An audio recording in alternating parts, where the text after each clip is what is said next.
Here we are in section 1.3, algebraic expressions, and we're just going to do a little bit of review of things like polynomials, multiplication, factoring. So the first is just the definition of a polynomial, and it just means, we have an expression made up of terms that are of the form a times x to the n, where a is a constant, so it's just a number, and x happens to be, is the variable, but it could be any variable. In this case, it's just x.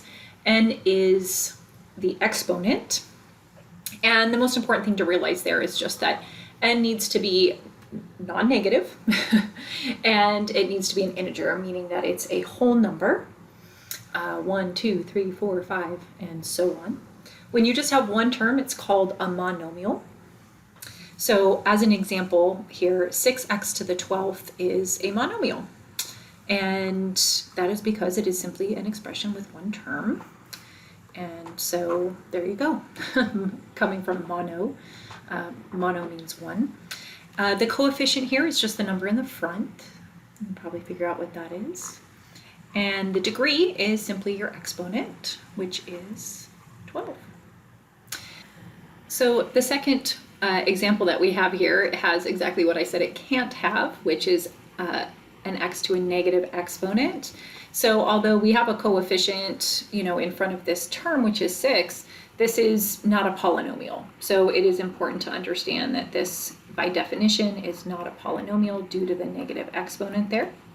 For the third one, we just have a number. We have 6. That's all we write. It doesn't become anything else. But you could think of it as that technically there could be an x there to the power of 0 or some variable to the power of 0. But as we know, anything to the power of 0 is just 1. So this does have coefficient 6. And it does have degree 0 because there is no degree on the exponent because there is no exponent. The degree of the exponent is 0. Now, to create an actual polynomial, poly meaning many, now we're taking monomials and we're adding them together. So as an example here, we have a polynomial with 3 terms, and those 3 terms make up what's called a trinomial, tri being 3. And typically that's as far as we go. Monomial, binomial, trinomial. Yes, the rest of them all have names. We're not really going to say a lot with those. These are the ones we see the most. So the degree of a polynomial, notice it's the coefficient, the highest degree of the terms is the degree of the polynomial. So the degree of this one, as you can see, we have x squared, we have x to the power of 1, and then we have a constant.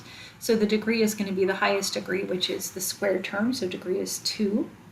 The constant term, as you can imagine, is just the thing that is a constant, which in this case is a -7. The leading coefficient is just the coefficient of the term of highest degree, which is just a 3. Okay. When you have variables that have multiple, when you have polynomials that have multiple variables, as we have here, the degree is simply the term that has the highest degree, where it's the sum of the variables. So you want to think about the fact that anything that does not have a variable technically has a degree of 1. And if we think about it, the first term is an x squared and a y to the power of 1. So this has degree 3, this has degree 3, this has degree 1, this has degree 2. Again, just adding up the degrees on any of the variables. So that's a total, we're just looking at whichever one has the highest. So the highest degree here is 3. So the degree of this polynomial is 3. It's not too exciting. Okay, you may want to take a moment and pause and just see if you can add, subtract, or multiply these polynomials together. It's fairly straightforward. All we need to do is add the first polynomial to the second polynomial, and I'll simplify this. But first, I'll remind you that when you have subtraction, the biggest key is to use the distributive property and make sure that that negative gets distributed to each of the terms, meaning that when we subtract these two polynomials, the first one, just as it is, but then we're going to have a minus x squared, we're going to have a minus 3x or a plus 3x, and we're going to have a minus times a positive 2 or a minus 2. So notice that the second polynomial has all its signs changed. Coming back to the first polynomial, we're going to add any like terms to get 4x squared, to get a minus x, and to get a plus 1. In the second one, we're going to have a 3x squared minus x squared plus 2x plus 3x minus 1 minus 2. So notice this will give us a 2x squared, a positive 5x, and a minus 3. They are different. That is the key thing to see. They are not the same answer, as you can tell. And then in terms of multiplying polynomials, the key thing here is just making sure that everything in the first trinomial gets multiplied by everything in the second trinomial. And you really just, like as a kind of a tip or a hint, when you have 3 terms and your other polynomial has 3 terms as well, you are going to end up with a total of 9 terms. Now, some of them may combine, and you may be able to simplify a little bit by combining like terms, but when you do the multiplication, you should have 9 terms. And that's true whether you're multiplying a trinomial times a binomial. In that case, 3 times 2 is 6, so you'd have 6 terms. That's the way to think about it. So the big thing here is just everything in the first trinomial needs to get multiplied by everything in the second trinomial. So we can start out by taking the first term and multiplying it by everything in the second trinomial. So we'll have a 3x to the 4th, we will have a minus 9x cubed, and we will have a positive 6x squared. Then we take the second piece of the trinomial and multiply it by everything in the second trinomial. So positive 2x cubed minus 6x squared plus 4x. And then we take the last term and multiply it by everything in the second trinomial, which is straightforward because it's just a minus 1. So it'll change everything in the second trinomial, the sign of everything. And then we just combine like terms. So notice we have, kind of try to do this quickly here. We only have one x to the 4th. We have x cubed and an x cubed. We have an x squared and an x squared and an x squared. We have a x term and another x term, and then we have our constant. So I did that just to kind of show you what I'll be combining together. So my 3x to the 4th, and then the x cubed terms, it looks like I'll have a negative 7, and that's it. So minus 7x cubed. So I'm just adding or subtracting the constants. It looks like I'll then have a 6x squared, but a minus 6x squared. That's helpful. And then a minus x squared, so that's left, plus 7x minus 2. And then what I do is I just take a look here and make sure that I have the same thing in the key that I've written. Otherwise, I gotta do pieces of this video all over again. So a little bit more here is just some more multiplication.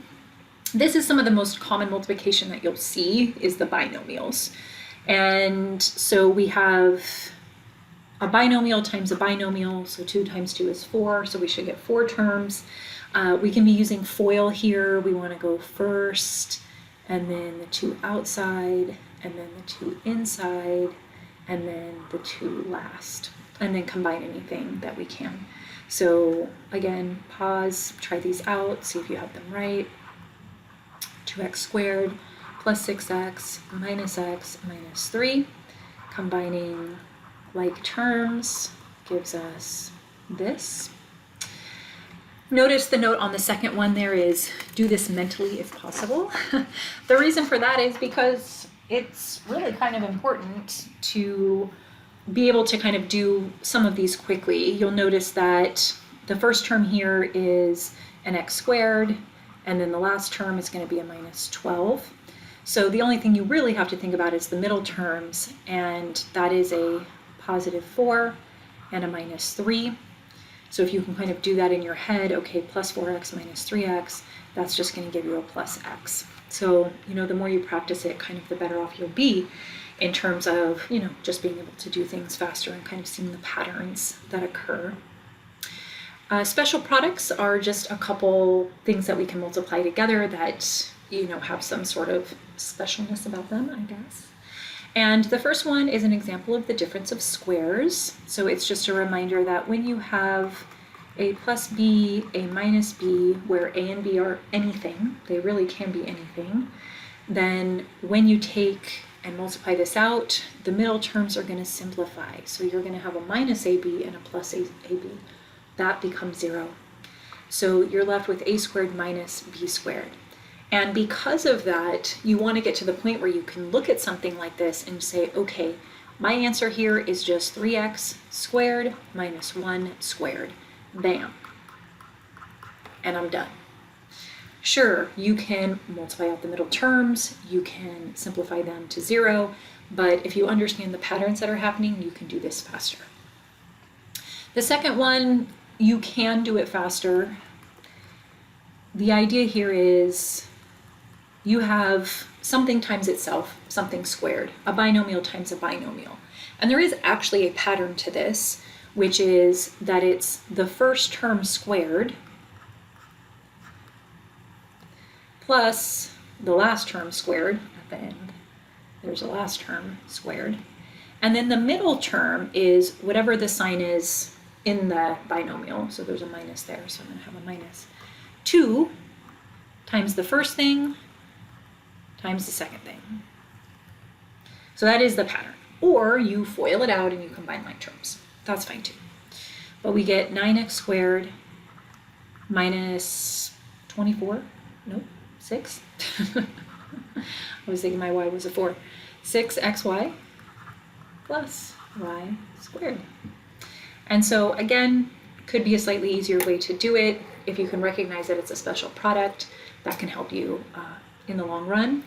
Again, we're always trying to see the patterns to kind of make things go a little bit quicker.